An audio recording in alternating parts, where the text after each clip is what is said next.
Hello guys, in this lecture we are going to discuss the whole exercise of the chapter heat. So this is the exercise, keep your textbook with you, keep your notebook ready. So solve the exercise with me. So the first question, fill in the blanks and rewrite the sentence. The amount of water vapor in air is determined in terms of. तो यहाँ पे बहुत सारे बच्चे moisture लिखते हैं और बहुत सारे बच्चे ह्यूमिडिटी लिखते हैं। ठीक है, तो इसमें से सर सही आंसर कौन सा है? सो द थिंग इज कि मॉइस्चर जो होता है, moisture is basically amount of water vapour नहीं होता, basically water vapour present in the air is called as moisture. लेकिन हमें यहां पे पूछा है determined in terms of. Determined in terms of इसका मतलब क्या होता है, हम उसको मेजर कैसे करते हैं? तो आंसर यहां पे क्या होना चाहिए? ह्यूमिडिटी। याद रखना, determined in terms of humidity, याद रखना। Next, the objects of equal masses, the objects of equal masses are given equal heat, their final temperature will be different. This is due to, simple सी बात है, this is due to specific heat capacity. Specific heat, सिर्फ specific heat लिखा तो भी चलेगा, specific heat capacity लिखा तो भी चलेगा, दोनों अभी के लिए आपके लेवल पे सेम है। बेसिकली वो दोनों कंसेप्ट्स अलग है लेकिन आपके लिए सेम है।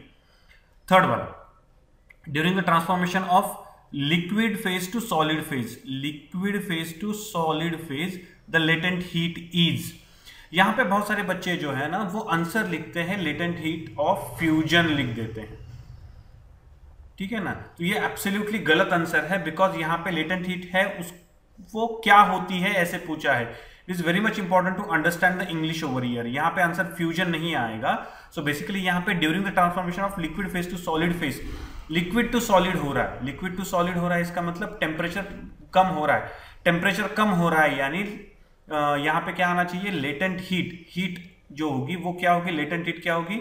During the state change latent heat in this case में लिक्विड टू सॉलिड के स्टेट में रिलीज होगी। So answer should be released, answer should be released. Latent heat क्या होगी? रिलीज होगी। कौन सी लेटेंट हीट होगी? हाँ, लेटेंट हीट ऑफ फ्यूजन होगी, लेकिन क्या होगा उसका? वो रिलीज होगी। So that is the question answer. Next, observe the following graph and considering the change in the volume of water, its temperature is raised from 0 degree Celsius. Discuss the different behavior of water and substance. What is the behavior called? ठीक है ना, तो इसके लिए whatever the separate video I have done about the anomalous behavior of water, वो video देख लो, you will get all the idea about this graph. मैं ब्रीफली यहाँ पे बता देता हूँ। यहाँ पे देखो, ये ग्राफ है वॉल्यूम वर्सेस टेम्परेचर का ग्राफ है। तो जैसे जैसे टेम्परेचर कम होता जाएगा वैसे वैसे वॉल्यूम भी कम हो रहा है। ये कब तक हो रहा है? 4 डिग्री सेल्सियस तक। 4 डिग्री सेल्सियस के बाद एक्सपेक्टेड होता है नॉर्मल सारे एलिमेंट्स में कि टेम्परेचर अगर कम हो तो वॉल्यूम और कम हो, लेकिन नहीं, उसके बाद टेम्परेचर बढ़ना शुरू हो जाता है। तो ये वाला पार्ट जो होता है वो बेसिकली एनोमलस बिहेवियर बताता है। यहां से यहां तक ये वाला जो पार्ट है, ये वाला पार्ट तो नॉर्मल सभी जो भी एलिमेंट्स होते हैं उनमें, तो यहां से लेके 4 डिग्री सेल्सियस तक, तो यहाँ पे भी जो हो रहा है वही बाकी सारे इवेंट्स में भी होता है। चेंज कहां पे होता है? From 4 degree Celsius to 0 degree Celsius, यहां भी चेंज होता है। That is called as anomalous behaviour of water. ठीक है ना, एनोमलस बिहेवियर ऑफ वाटर। उसके बाद next question, what is mean by specific heat capacity? How will you prove experimentally that different substances have different specific heat? So पहले question का answer बता देता हूँ। what is the specific heat of specific heat capacity?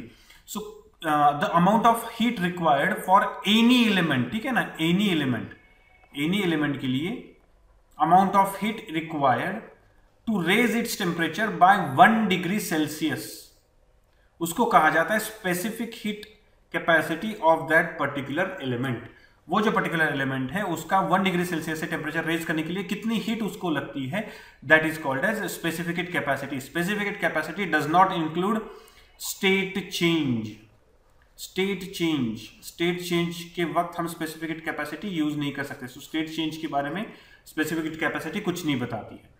How will you prove experimentally that different substances have different specific heat? कुछ नहीं, क्या करो, एक बाउल लो, जैसे मैंने आपको स्पेसिफिक हीट कैपेसिटी के वीडियो में बताया हुआ है कि वो वीडियो, उस वीडियो में मैंने बताया था कि एक बाउल ले लो, बाउल में 2 सब्सटेंस, वहां पे 3 बोला है मैंने, लेकिन चलो 2 डाल दिए मैंने। ये एक एलिमेंट 1 है, ये एक एलिमेंट 2 है, दोनों को मैंने नीचे से हीट दे दी, तो दोनों का टेम्परेचर, तीनों का बेसिकली, इसमें इसके अंदर जो भी वाटर है उस वाटर का और ये 2 एलिमेंट बॉल जो है उनका टेम्परेचर बढ़ना शुरू हो जाएगा। आप थोड़ी देर बाद क्या होगा, थोड़ी देर बाद ये अंदर का वाटर और ये दोनों एलिमेंट, दोनों का तीनों का टेम्परेचर सेम होगा। लेकिन द थिंग इज कि इसने उतना टेम्परेचर पकड़ने के लिए कितनी हीट एब्सॉर्ब की और इसने उतना टेम्परेचर पकड़ने के लिए कितनी हीट एब्सॉर्ब की, वो दोनों हीट डिफरेंट होगी because of different elements have different specific heat capacity. ठीक है, तो ऐसे होगा। सो उन दोनों को फिर कहां पे रख दो, वैक्स स्लैब में रख दो। जो ज्यादा नीचे जाएगा उसकी स्पेसिफिक हीट ज्यादा होगी, जो कम नीचे जाएगा उसकी स्पेसिफिक हीट कैपेसिटी कम होगी, बिकॉज ये ज्यादा देर लेगा बहुत कम टेम्परेचर चेंज के लिए, और ये बहुत कम टेम्परेचर चेंज के लिए बहुत कम टाइम ले रहा है। जो ज्यादा टाइम ले रहा है उसकी स्पेसिफिक हीट कैपेसिटी ज्यादा है, जो कम टाइम ले रहा है उसकी स्पेसिफिक हीट कैपेसिटी कम है। ठीक है, so this is what the specific capacity means. Basically याद रखना, स्पेसिफिक हीट कैपेसिटी क्या बताती है आपको, स्पेसिफिक हीट कैपेसिटी आपको बताती है कि टेम्परेचर बढ़ाने के लिए वो कितनी हीट रिक्वायर करता है, कितनी हीट लगती है उसको। That's what the specific capacity is. उसके बाद व्हाइल डिसाइडिंग, फोर्थ वाला, while deciding the unit of heat which temperature interval is used.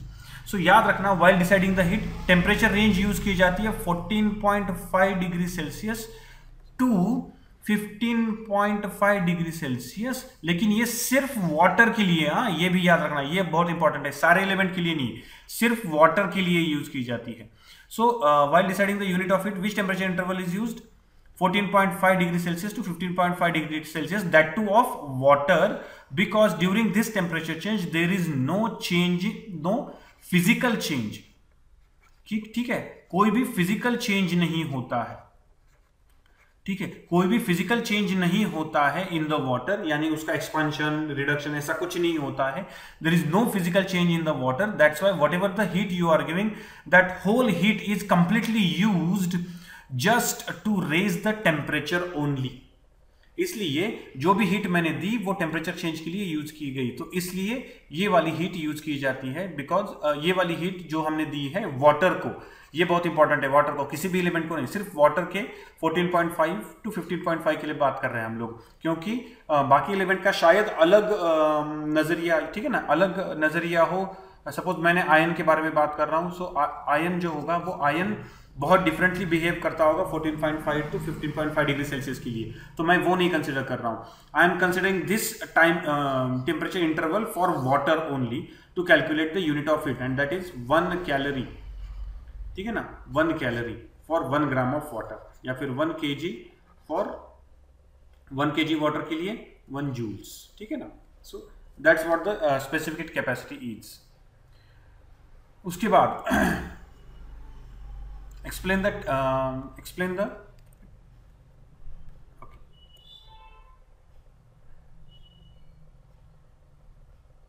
Yeah, so explain the following temperature versus time graph। देखो टेम्परेचर वर्सेस टाइम ग्राफ है, ये temperature versus time है। देखो मैंने जब शुरू किया तब मैंने 0 डिग्री सेल्सियस पे शुरू किया। 0 डिग्री सेल्सियस पे क्या होता है, 0 डिग्री सेल्सियस पे वाटर जो होता है वो फॉर्म होना शुरू हो जाता है फ्रॉम आइस, लेकिन पूरा का पूरा आइस वाटर में कन्वर्ट नहीं हुआ है। So for some time water and ice both are there together, इसलिए वहां पे आइस और वाटर दोनों एक साथ होते हैं for some time. After some time, ठीक है, आफ्टर सम टाइम क्या होता है कि पूरा का पूरा आइस जो होता है वो वाटर में कन्वर्ट हो गया।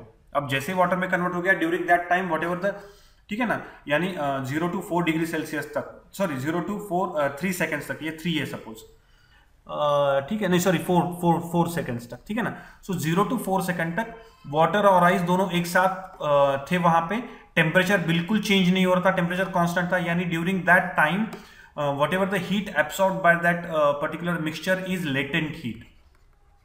वो क्या थी, लेटेंट हीट थी, यानी 0 to 4 डिग्री सेल्सियस तक जो भी हीट दे रहा हूं वो हीट क्या है, latent heat, as a latent heat है। 4 डिग्री सेल्सियस के बाद टेम्परेचर राइज होना शुरू हो जाता है and there is only water, ठीक है ना, सिर्फ वाटर है, ठीक है ना। तो वाटर यानी जो भी हीट दे रहा हूं वो हीट क्या हो रही है, सिर्फ टेम्परेचर इंक्रीज करने के लिए यूज हो रही है, ठीक है ना, वो सिर्फ टेम्परेचर इंक्रीज करने के लिए यूज हो रही है। यानी A to B तक सिर्फ लेटेंट हीट एब्सॉर्ब हो रही है, B to C तक सिर्फ टेम्परेचर इंक्रीज हो रहा है। C पे पहुंचने के बाद वो वाटर जो होता है वो बॉइलिंग शुरू हो जाता है 100 डिग्री सेल्सियस से थोड़ा सा आगे, थोड़ी देर तक वाटर एंड वेपर दोनों एक साथ एग्जिस्ट करते हैं थोड़ी देर के लिए। जैसे यहां पे 0 to 4 डिग्री सेल्सियस तक क्या हो रहा था, 0 to 4 डिग्री सेल्सियस तक आइस और वाटर एक साथ एग्जिस्ट कर रहे हैं, तो वैसे ही 100 टू सपोज कंसिडर करके चलते हैं यहाँ पे 100 टू सपोज, ठीक है ना, सॉरी ये कहाँ पे है 20 सेकंड टू सपोज 34 सेकंड, ठीक है ना, इतनी देर के लिए सपोज कंसिडर करके चलते हैं कि वाटर और वेपर दोनों एक साथ है। तो यहाँ पे भी लेटेंट हीट, जो भी हीट एब्सॉर्ब होगी वो लेटेंट हीट ही, sorry LATENT, okay, latent heat ही होगी जो भी हीट एब्सॉर्ब हो रही है, वहां पे टेम्परेचर चेंज नहीं हो रहा है। यानी अब देखो हो क्या रहा है यहाँ पे ऐसे होगा कि A to B delta T यानी temperature change is equal to 0, जो भी हीट एब्सॉर्ब होगी वो क्या होगी, लेटेंट हीट होगी, ठीक है, जो भी हीट एब्सॉर्ब होगी वो क्या होगी, लेटेंट हीट होगी। A to B तक क्या होगी, लेटेंट हीट होगी, latent heat, LATENT, latent heat of fusion,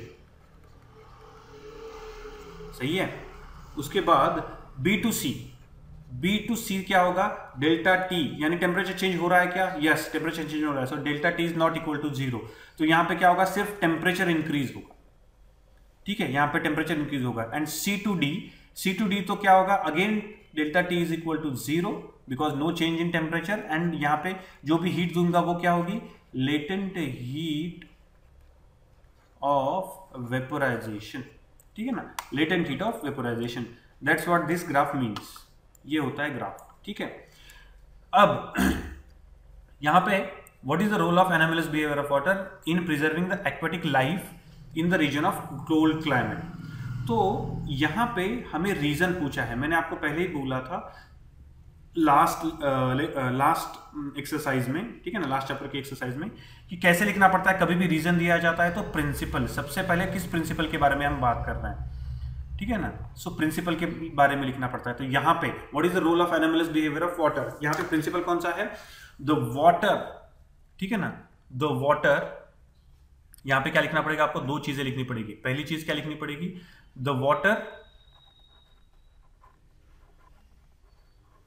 decreases density when goes down below the 4 degree Celsius, 4 degree Celsius के नीचे जाता है तो डेंसिटी डिक्रीज करता है। दूसरा आपको यहां पे प्रिंसिपल के अंडर लिखना पड़ता है, therefore ice floats on water, ठीक है ना, आइस फ्लोट्स ऑन वाटर, ये लिखना पड़ता है आपको, ये प्रिंसिपल के अंडर लिखना पड़ेगा। उसके बाद दूसरा क्या लिखना पड़ेगा आपको, दूसरा लिखना पड़ता है सिचुएशन, यानी एक्चुअली सिचुएशन क्या हो रही है यहां पे, ठीक है ना। तो क्लाइमेट में टेम्परेचर डिक्रीजेस, ठीक है, एंड आइस फॉर्मेशन होता है, ठीक है ना, आइस फॉर्मेशन होता है। आइस फॉर्मेशन होने के बाद आइस फ्लोट्स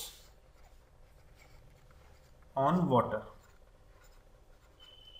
ठीक है, आइस फ्लोट्स ऑन वाटर, इसलिए बिलो आइस, सॉरी, ओके चलेगा, बिलो आइस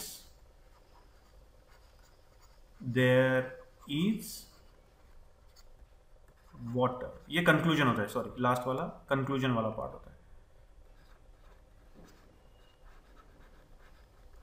कंक्लूजन, ठीक है ना, ये कंक्लूजन वाला पार्ट होता है। Below ice there is water preserving the, ठीक है ना, preserving the aquatic life, preserving the aquatic life in the cold climate, in the cold climate, ठीक है। तो आपको ऐसे लिखना पड़ेगा। सेकंड वाला ट्राई करते हैं। सेकंड वाला again, how to correlate the formation of water droplets on the outer surface of bottle taken out of the refrigerator with formation of dew, ठीक है। अगेन यहाँ पे सेम लिखना है हम लोगों को, क्या करना है, सबसे पहले प्रिंसिपल, उसके बाद सिचुएशन, उसके बाद कंक्लूजन, ठीक है। कैसे लिखेंगे हम लोग फिर प्रिंसिपल, क्या प्रिंसिपल है, टेम्परेचर डिक्रीजेस वॉल्यूम डिक्रीजेस। ठीक है, टेम्परेचर डिक्रीजेस, वॉल्यूम डिक्रीजेस। ठीक है, ये पहला प्रिंसिपल लिखना पड़ेगा। दूसरा principle, therefore at dew temperature existing, जो भी एग्जिस्टिंग वाटर वेपर होगी, ठीक है ना, एग्जिस्टिंग वाटर वेपर सैचुरेट्स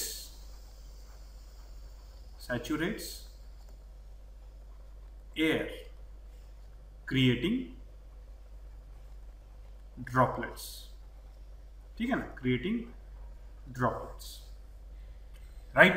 अब उसके आगे सिचुएशन, हमारे केस में सिचुएशन क्या हुई, हमारे केस में सिचुएशन, चलो situation, what is the situation, कि भाई मैंने फ्रिज से बॉटल बाहर निकाल ली। अब फ्रिज से अगर मैं बॉटल बाहर निकाल लेता हूं तो होता क्या है कि वो बॉटल बहुत ठंडी होती है, so it decreases the temperature around bottle. ठीक है ना, बॉटल के अराउंड जो भी ये होगा, ठीक है ना, बॉटल के अराउंड जो भी टेम्परेचर होगा, जो भी एटमॉस्फेयर होगा, उसका टेम्परेचर कम हो जाएगा, ठीक है, ये पहला सिचुएशन होगा। उसके बाद क्या होगा, ठीक है, देयरफॉर इफ इट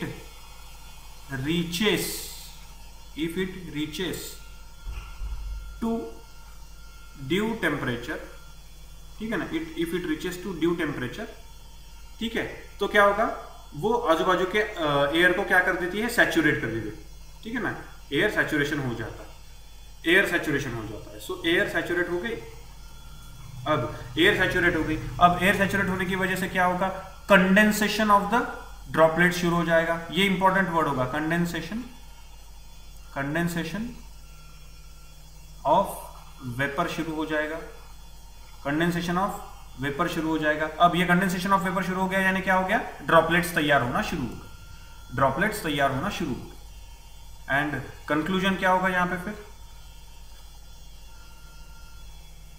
यहां पे कंक्लूजन क्या होगा, यहां पे कंक्लूजन ये होगा कि due to decrease in temperature the जो भी बॉटल होती है, उस बॉटल के आसपास जो भी वाटर होता है वो कंडेंस होके चिपक जाता है बॉटल के साथ, विच ठीक है ना, creates the outer surface of the bottle.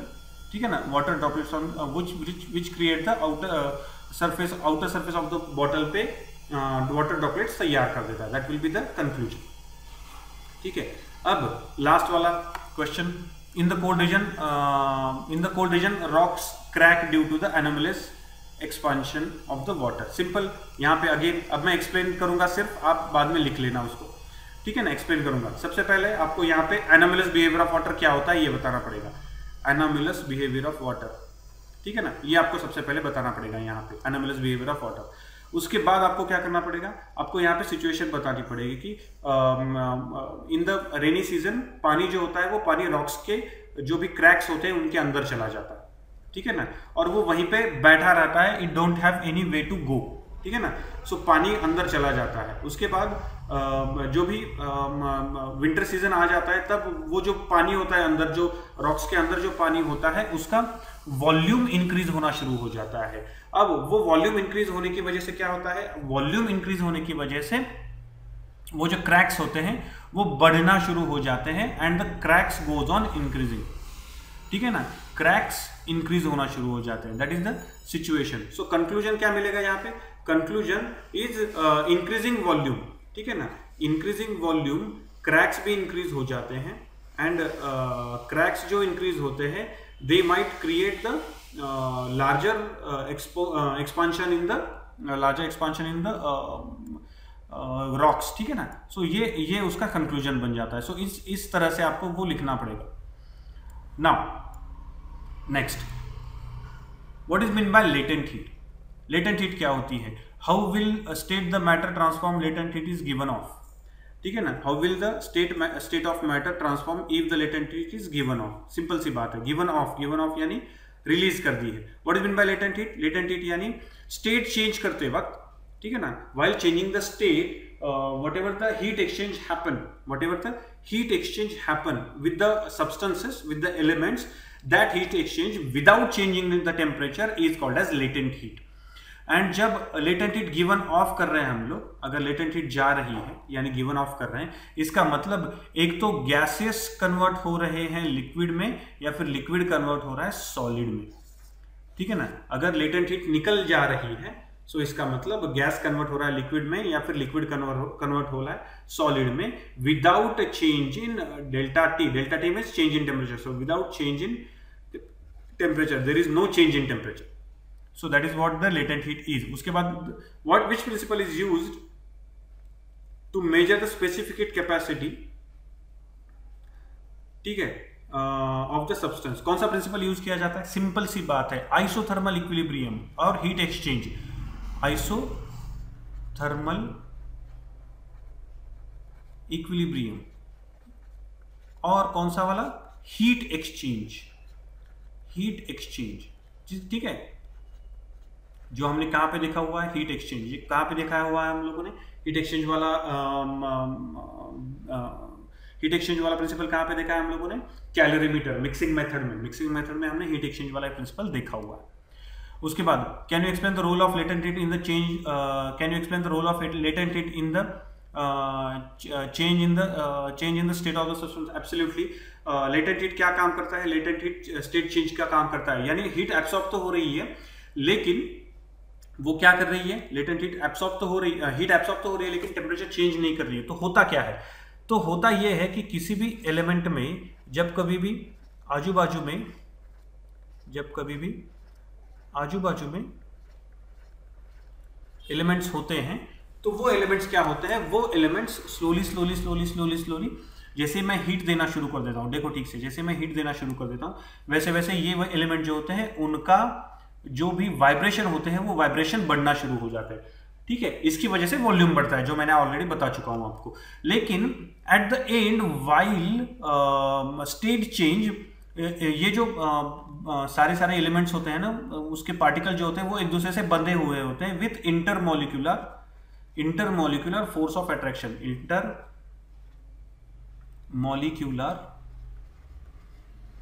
Intermolecular और inter atomic force of attraction, ठीक है ना, फोर्स ऑफ अट्रैक्शन। ये वाला इंटरमोलिकुलर फोर्स ऑफ अट्रैक्शन जो होता है उसको वीक करके तोड़ने के लिए बेसिकली लेटेंट हीट का काम होता है। लेटेंट हीट का काम क्या होता है? लेटेंट हीट का काम इंटरमोलिकुलर फोर्सेस जो होते हैं, इंटरमोलिकुलर फोर्सेस को वीक करके तोड़ने का, वीक करना और ब्रेक करना, ठीक है ना, ये काम होता है लेटेंट हीट का। जैसे जैसे हम हीट देना शुरू कर देते हैं at the time of state change, basically temperature change नहीं होता है और पूरी की पूरी लेटेंट हीट, पूरी की पूरी एनर्जी यूज की जाती है टू वीकन और break the bonding between the intermolecular, ठीक है। सो वो लेटेंट हीट का काम होता है। उसके बाद on which basis and how will you determine whether the air is saturated with vapour और नॉट? अब सिंपल सी बात है, एयर सैचुरेट होना यानी क्या? ठीक है, on what basis and how will you determine whether the air is saturated और नॉट? एयर सैचुरेट होना यानी क्या? एयर सैचुरेट होना यानी एक particular volume of the air में, ठीक है, कितनी वाटर वेपर बैठ सकती है। अगर उतनी वाटर वेपर वहां पे है तो हम कहते हैं कि एयर सैचुरेट हो गई है। अब एयर सैचुरेट हुई है कि नहीं हुई है, ये कैसे चेक किया जाता है?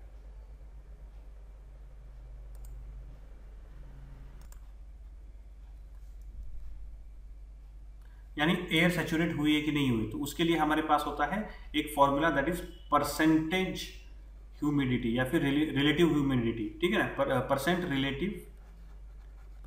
रिलेटिव ह्यूमिडिटी,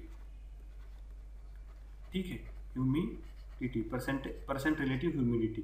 तो उसको कैसे किया जाता है कि अगर सैचुरेट है तो परसेंट रिलेटिव ह्यूमिडिटी कितनी होनी चाहिए? 100%, यानी amount of water vapour present in the air should be equal to amount of water vapour required to saturate the air, ठीक है ना। सो कितनी होनी चाहिए? Present vapour divided by required vapour. अगर ये दोनों सेम होती है इनटू 100, अगर ये दोनों सेम हो जाते हैं तो ये सैचुरेट हो जाती है, ठीक है ना। ड्राई एयर के लिए क्या होगा, for that matter dry air के लिए क्या होगा, ड्राई एयर के लिए present water vapour should be 0, तो हम उसे क्या कहते हैं 0% रिलेटिव ह्यूमिडिटी। 0% रिलेटिव ह्यूमिडिटी यानी ड्राई एयर कहा जाता है उसको, ठीक है। So this is how we determine whether the air is saturated or not. Okay, so take a pause, ठीक है ना, रीड करो पूरा का पूरा पैराग्राफ एंड देन पॉज करो, इस वीडियो को पॉज करो, पूरा का पूरा पैराग्राफ रीड करो, देन विल ठीक है ना solve the answers given below, ठीक है।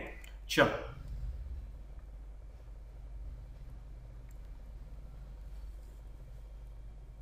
okay, now question 1 is given, asked heat is transformed from where to where. Heat कहां से कहां होती है।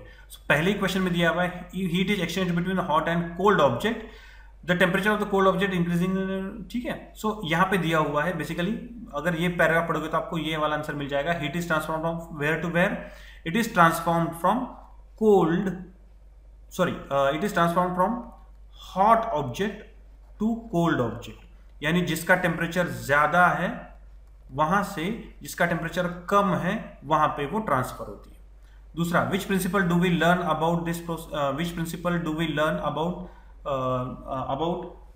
From this process. इस प्रोसेस से क्या होता है, इस प्रोसेस से हमें ये पता चलता है कि whatever the energy exchange happens between two objects, the hotter object always contains the more energy than the more energy, amount of energy than the lower temperature object. That's why the energy exchange happens, to be precise heat energy exchange happens from hot object to the cold object. This principle is called as heat exchange principle. Heat exchange principle, ठीक है ना। और ये कहां से कब तक होता है, जब तक आइसोथर्मल इक्विलिब्रियम नहीं मिलता। आइसोथर्मल इक्विलिब्रियम आने तक ये वाला एक्सचेंज चलता रहता है, ठीक है ना। How will you state the principle briefly, simple सी बात है, when there is no heat exchange with the external environment then and then only, ठीक है, there is no heat exchange in the external environment, यानी उसको क्या कहा जाता है, आइसोलेटेड सिस्टम कहा जाता है। उसको क्या कहा जाता है, आइसोलेटेड सिस्टम, की हीट एक्सचेंज कहीं पे नहीं हो रहा। In that case, the energy is exchanged from transferred from hotter object to the colder object whenever they are in the physical contact, ठीक है। So ये पहली बात होती है, and this exchange of heat happens till the isothermal equilibrium. That means the temperature of both the object goes same. So this is the principle. Which property of the substance measured using this principle? Obviously मुझे पता है कौन सी वाली property, specific heat capacity, specific